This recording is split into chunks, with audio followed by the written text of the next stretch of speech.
U.S. President Barack Obama and his Russian counterpart Vladimir Putin clashed during their first face-to-face encounter in over 2 years at the UN. Their discussions included a host of diplomatic issues, but focused on the ongoing crisis in Syria. Shin Se has the details. Meeting one-on-one for the first time in 2 years, U.S. President Barack Obama and Russian President Vladimir Putin agreed that their armed forces should sit down for talks to avoid getting into conflict in Syria.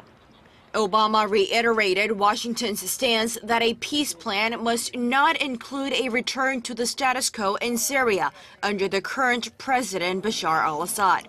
His comments come as Russia has been sending warplanes to bases in Syria. Speaking at a press conference after the talks, the Russian leader also told reporters that it had been a constructive and business-like meeting. Today's talks also have shown that our American colleagues totally understand all the details there and, of course, influence the process. He also said, however, the world needs to back Assad and his regime, saying that his military is the only viable option for defeating the Islamic State. Obama offered no immediate comments. The two leaders had earlier clashed publicly in their speeches to the world body. President Obama said the U.S. is prepared to work with Russia and Iran in resolving the Syrian civil war. But in a clear reference to Russia's support for the Syrian regime, Obama said there cannot be so much carnage, a return to the pre-war status quo.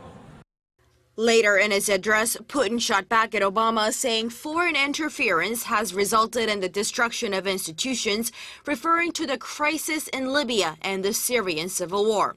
The two leaders' views on the situation in Syria left little indication as to how the two world powers will work together to bring to an end to the crisis, which has left more than 250,000 dead and caused countless more to flee the violence.